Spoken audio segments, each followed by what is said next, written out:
जमलेल्या माझ्या तमाम हिंदू बांधवांनो, भगिनींनो आणि मातांनो,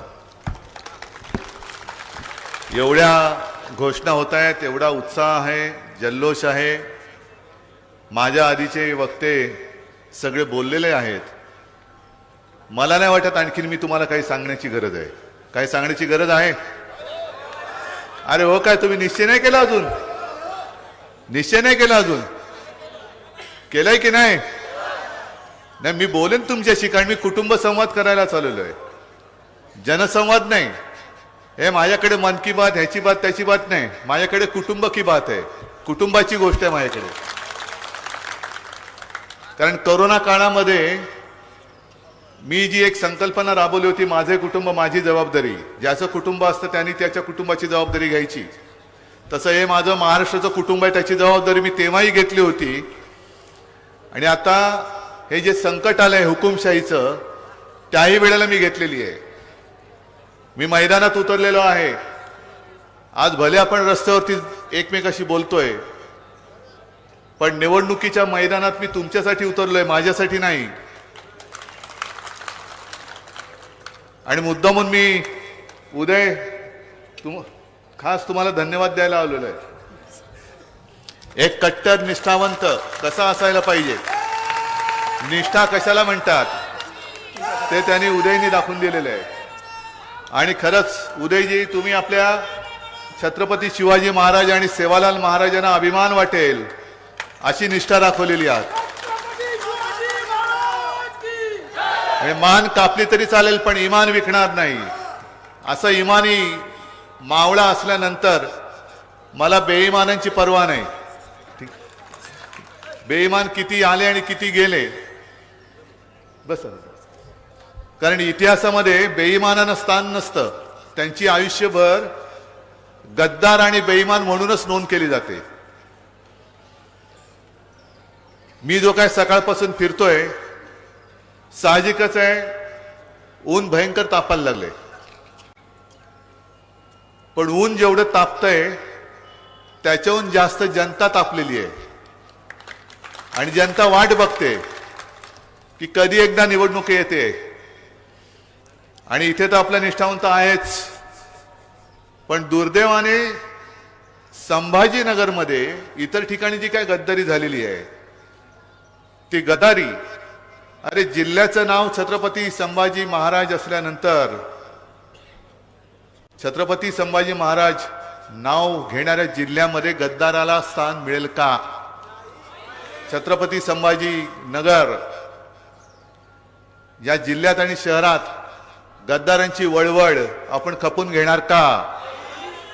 आणि गेल्या वेळेला तुम्हाला कल्पना आहे की आपले खासदार खैरे साहेबांचा एक थोडक्यात पराभव झाला. कोणी गद्दारी केली होती, कोणी मतं फोडली, कोणी फोडली होती, हे तुम्हाला माहिती आहे. तुम्हाला सगळ्यांना कल्पना आहे. पण या वेळेला मात्र चूक होऊन द्यायची नाहीये. कारण कोणी जरी मतं खायला उभा राहिला तरी त्याच्या तोंडात काय भरवायचं ते आत्ता ठरवून ठेवा, पण मतं द्यायला द्यायची नाही, मतं खायला द्यायची नाही, अजिबात द्यायची नाही. आणि या कन्नडमध्ये मी असं काही नाही की पहिल्यांदा आलोय. यापूर्वी सुद्धा 2 आमदार आपल्या इकडनं निवडून आले होते ना, तुम्हीच निवडून दिले होते. पण त्यांच्यात आणि उदयमध्ये फरक आहे. ते दोघंही आपला पक्ष सोडून गेले. पण खास पुन्हा एकदा मी उदयजींचं अभिनंदन करतो, कारण त्यांना सुद्धा प्रलोभनं दाखवली गेली होती. त्यांचेही सुद्धा कोर्ट कल्याण झालं असतं. पण उदयजी, ज्यांना खोके मिळाले ना, त्यांना ही संपत्ती नाही मिळणार. ही संपत्ती खोक्यात नाहीये. ठीक आहे, निवडणुका येतात आणि निवडणुका जातात. आज सुद्धा अशोकराव वाटलं नव्हतं एवढं लवकर जातील.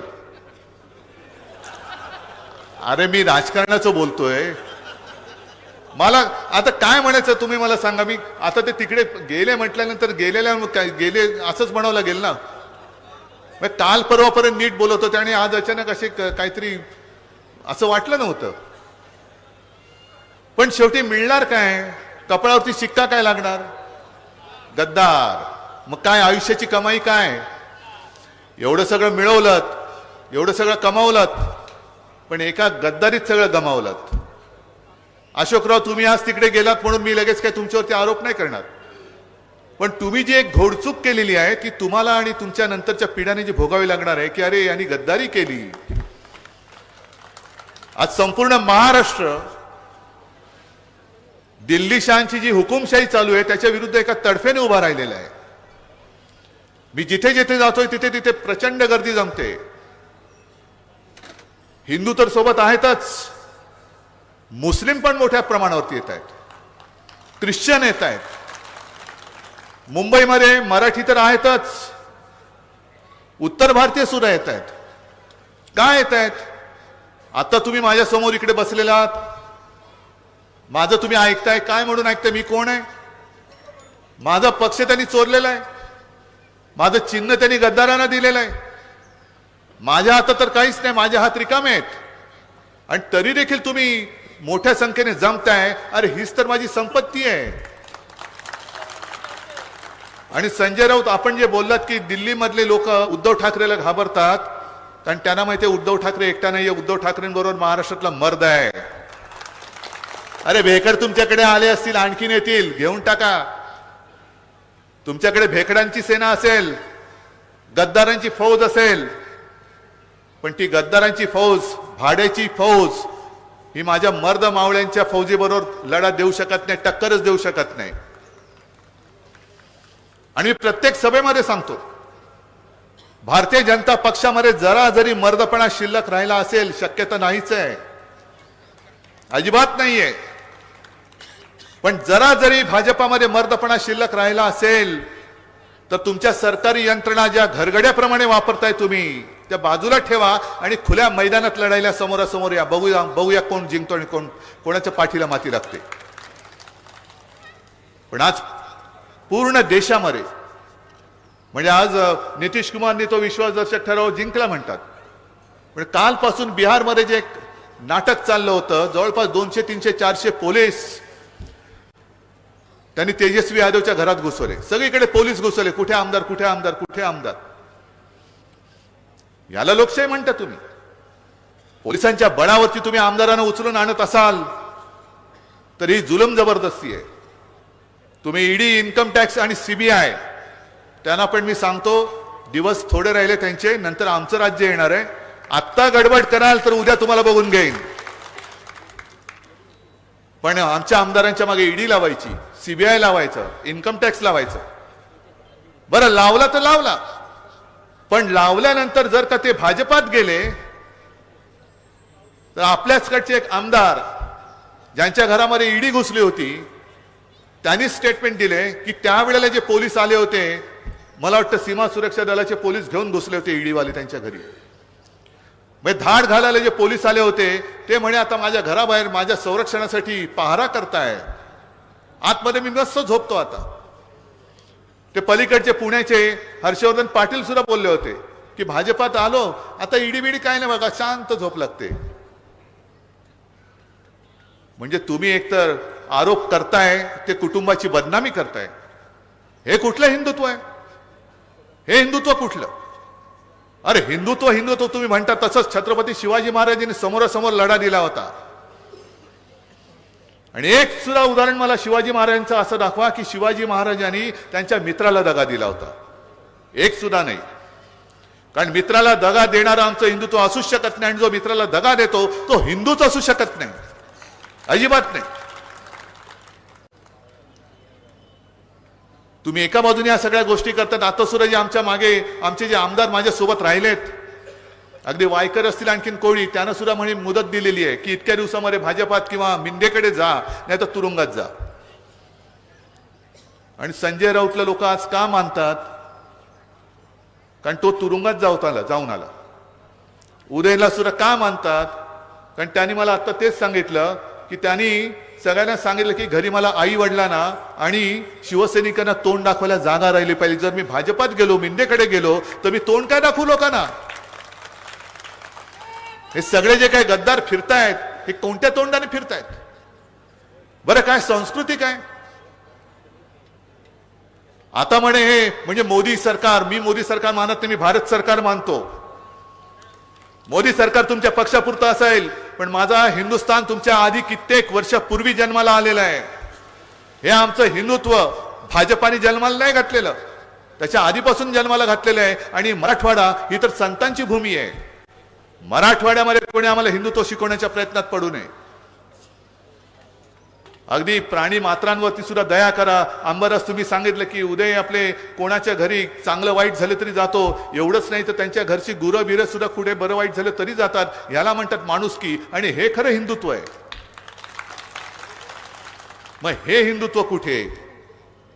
आणि 2 दिवसापूर्वी आमच्या अभिषेक घोसाळकरची हत्या झाल्यानंतर देवेंद्र फडणवीस बेगुमानपणाने म्हणतायत की अरे उद्या गाडी खाली कुत्रा आला तरी तुम्ही आमचा राजीनामा मागाल. अहो देवेंद्रजी, तुमची काय लायकी, तुमच्याबद्दल काय बोलायचं मला शब्दच आता सुचत नाहीत. नाही, टरबुजाचा मी आपण करू इच्छित नाहीये, अजिबात नाही, आणि कुत्र्याचं पण नाही, कोणाचंच नाही. पण एकीकडे हा आमचा आमदार माझ्या शेतकऱ्याच्या किंवा माझ्या मतदारसंघातल्या कोणाही घरातल्या समजा गुराचा जरी काही मृत्यू झाला, बरं वाईट झालं तरी जाणारा हा माझा आमदार कुठे? आणि गाडी खाली कुत्रा आलं तरी म्हणणारा आमचा हा नालायक नादान गृहमंत्री कुठे? हे आमचं हिंदुत्व आहे. तुमचं हिंदुत्व काय? आणि मुस्लिम समाज सुद्धा जो माझ्यासोबत आलेला आहे त्यांना काय माहिती नाही मी हिंदुत्ववादी आहे? काय माझ्या हातामध्ये भगवा झेंडा, मी हिंदू हृदय सम्राट शिवसेना प्रमुखांचा पुत्र आहे, काय मुसलमानांना माहिती नाहीये? तरी सुद्धा ते माझ्यासोबत येत आहेत.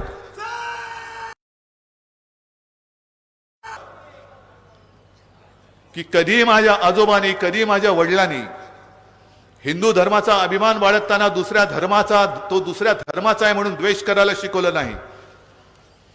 हा एक जरूर की जो कोणी देशद्रोही असेल तो जातीपाती धर्माने कोणी जरी असला तरी त्याला फासावर लटकवा, हे आमचं हिंदुत्व आहे. तरी त्याला फासावर लटका, कोणी असेल. म्हणजे जसं तो एक मध्ये कुरुलकर सापडलाय, अजूनही केस चालू आहे, त्याच्याबद्दल भारतीय जनता पक्षाने कोणतीही प्रतिक्रिया दिलेली नाही. तो सुद्धा यांचा कार्यकर्ता होता असं म्हणतात, माझ्याकडे अधिकृत माहिती नाही. पण कुरुलकरनी जर का आपल्या भारताची, आपल्या देशाची गुपितं पाकिस्तानला दिली असलेले सिद्ध झालं तर तो जातीने धर्माने हिंदू असला तरी त्याला भर चौकात फाशी द्या, हे आमचं हिंदुत्व आहे. कारण जो माझ्या देशाची गद्दारी करतो, जो कोणी देशद्रोही आहे तो आमचा नाही. आणि जातीपाती धर्माने कोणी असला आणि जो हा माझा देश, त्या देशासाठी मरायला तयार आहे, देश रक्षणासाठी तयार आहे, तो कोणी असला तर तो आमचा आहे, हे आमचं हिंदुत्व आहे. ठीक आहे, त्यांनी मोदीजींनी राम मंदिर उभारलं असं ते म्हणतात, पण राम मंदिराचा निर्णय हा सर्वोच्च न्यायालयाने दिलेला आहे. आपण युतीमध्ये त्यांच्यासोबत होतोच. खरं म्हणजे महाराष्ट्रामध्ये त्यांना वाढवलं हे आपलं पाप आहे. पण त्याने हे लक्षात नाही की ज्यांना आम्ही वाढवू शकतो त्यांना या महाराष्ट्राच्या मातीमध्ये खतम सुद्धा करू शकतो, ही आमची ताकद आहे. हा महाराष्ट्र आहे. आणि राम मंदिरासाठी आम्ही होतो तुमच्या सोबत. मी स्वतः मुख्यमंत्री होण्याच्या आधी अयोध्येला गेलो होतो. शिवजन्मभूमी म्हणजे शिवनेरीची एक मूठ माती घेऊन मी अयोध्येला गेलो होतो राम जन्मभूमीमध्ये, आणि तो कलश तिथल्या त्या पुजाऱ्यांच्या हातात दिला. तुम्ही माना अथवा नका मानू, पण मी गेलो होतो. तो 2018चा नोव्हेंबर होता आणि 2019च्या नोव्हेंबरमध्ये असं काय झालं कोणास ठाऊक की थंड बस्त्यामध्ये पडलेला तो विषय अचानक सर्वोच्च न्यायालयाने घेतला आणि 1 वर्षाच्या आत तिकडे राम मंदिर करण्याचा निर्णय त्यांनी दिला. आम्ही सांगत होतो मोदीजींना तुम्ही विशेष कायदा करा, अटलजींना सांगत होतो, नाही केला. आता तुम्ही श्रेय घेत आहात. प्रत्येक ठिकाणी म्हणजे मला मी जुनी एक आठवण मुद्दामून तुम्हाला सांगतो की जसं राम मंदिर अयोध्येमध्ये बांधलं तसं पूर्वी सोमनाथचं मंदिर सरदार वल्लभभाई पटेलांनी निर्माण केलं होतं, तिकडे पुनर्बांधणी त्याची केली. दुर्दैवाने मंदिर पूर्ण झाल्यानंतर सरदार वल्लभभाई त्यावेळेला नव्हते. मग तेव्हाचे जे राष्ट्रपती होते डॉक्टर राजेंद्र प्रसाद यांना बोलवलं गेलं आणि त्या सोमनाथ मंदिराची प्राणप्रतिष्ठापना ही देशाच्या राष्ट्रपतींच्या हस्ते झाली होती. मग इकडे जर काही देशाच्या अस्मितेचा हा विषय होता तर मग आज देशाच्या राष्ट्रपतींना तिकडे पूजेला का बोलवलं नाही? नवीन संसद भवन निर्माण केलं. त्या संसद म्हणजे देशाचे सर्वोच्च जे असतात ते राष्ट्रपती, आणि संसद ही लोकशाही, त्याचे ते प्रमुख असतात, संविधानात्मक प्रमुख हे आपले राष्ट्रपती आहेत. मग राष्ट्रपतींनी तेव्हा का नाही बोलवलं गेलं? आज आपल्यावरती जे काही ते आरोप करतात घराणेशाही घराणेशाही, होय मी घराणेशाहीचा आहेच, आता मी घराणेशाही तर आहेच. आणि मला अभिमान वाटतो मी बाळासाहेबांचा पुत्र आहे म्हणून. आई वडिलांचा मला अभिमान आहे. त्यांना जर का त्यांच्या आई वडिलांचा अभिमान वाटत नसेल तो त्यांचा प्रश्न आहे, पण मला माझ्या आई वडिलांचा अभिमान वाटतो. आणि घराणेशाहीबद्दल तुम्ही बोलत असताना आम्ही जो लढा देतोय तो एकाधिकारशाही विरुद्ध. ही जी काय एकाधिकारशाही आहे, मी आणि मीच, फोटो काढताना सुद्धा माझ्या आजूबाजूला कोणी असता कामा नये. मध्ये कोणी आलं तर त्याला सांगतात बाजूला हो. ही एकाधिकारशाही, ही घराणेशाहीपेक्षा जास्त घातक आहे आणि ती आपल्या देशाच्या मुळावरती आलेली आहे. तुम्ही वल्गना खूप करा 400 पार. आज अशोक चव्हाण तिकडे गेलेत, आणखीन काही त्यांच्यासोबत जातील, आमच्यातले काही तिकडे गेलेले आहेत. म्हणून मी सकाळपासून सगळ्या सभेत सांगतोय, भाजपाने जी एक घोषणा दिली होती काँग्रेस मुक्त भारत, काँग्रेस मुक्त भारत तर करताच येत नाहीये. उलट काँग्रेसमधनं एवढी लोक ते घेत आहेत, एवढी लोक घेत आहेत की जसं पाक व्याप्त काश्मीर आहे तसा काँग्रेस व्याप्त भाजपा होणार आहे. सगळीकडे काँग्रेसवाले, जुने काँग्रेसवाले. आणि मी सांगतो तुम्ही लिहून ठेवा की एक दिवस सुद्धा भाजपामध्ये असा येणार आहे की भाजपाचा जो अध्यक्ष असेल तो पूर्वीचा काँग्रेसवाला असेल, तो काँग्रेसवाला भाजपाचा अध्यक्ष होईल. कारण भाजपाने पेरलं काहीच नाही, पेरलं फक्त द्वेष. नुसतं जातीपातीमध्ये भांडणं लावायची, धर्माधर्मामध्ये भांडणं लावायची, आगी लावायच्या आणि त्याच्यावरती यांच्या पोळ्या भाजून घ्यायच्या. हे यांनी पेरलं. दुसरे विचार कुठे पेरले? आदर्श दिलेच नाहीत, आदर्श देऊ शकत नाहीत. म्हणून अशोक चव्हाणांनी त्यांनी लिहिले की अहो तुम्ही आदर्शवाले आहात, तुम्ही तरी आमच्यामध्ये या, म्हणजे काहीतरी आम्ही आदर्श दिला असं तरी लोकांना सांगू. पण दुसऱ्याचं फोडून घ्यायचं, घरं फोडायची, पक्ष फोडायचे, पक्ष चोरायचे, मित्रांना दगा द्यायचा. जी शिवसेना 25-30 वर्ष तुमच्या सोबत राहिली होती, तुम्हाला संघमुक्त भारत बोलणारा नितीश कुमार चालतो, पण हिंदुत्ववादी शिवसेना चालत नाही. शिवसेनेला तुम्ही संपवायला निघालात. अरे चला, संपवायची हिंमत असेल तर संपून दाखवा, संपून दाखवा. पण ही आता जी काय साठमारी चाललेली आहे खुर्चीसाठी, सत्तेसाठी, फोडाफोडी, तुमच्याकडे लक्ष कोण देणार आहे? मी लढतोय तर तुमच्यासाठी लढतोय, शेतकऱ्यासाठी लढतोय, माता भगिनींसाठी लढतोय, गोरगरिबांसाठी लढतोय, तरुणांसाठी लढतोय, महाराष्ट्रासाठी लढतोय. जे आंबरस तुम्ही बोलत होतात, चंद्रकांतजी तुम्ही सांगत होतात, गेल्या वर्षभरामध्ये मराठवाड्यात किती शेतकऱ्यांनी आत्महत्या केल्या आकडा काढा.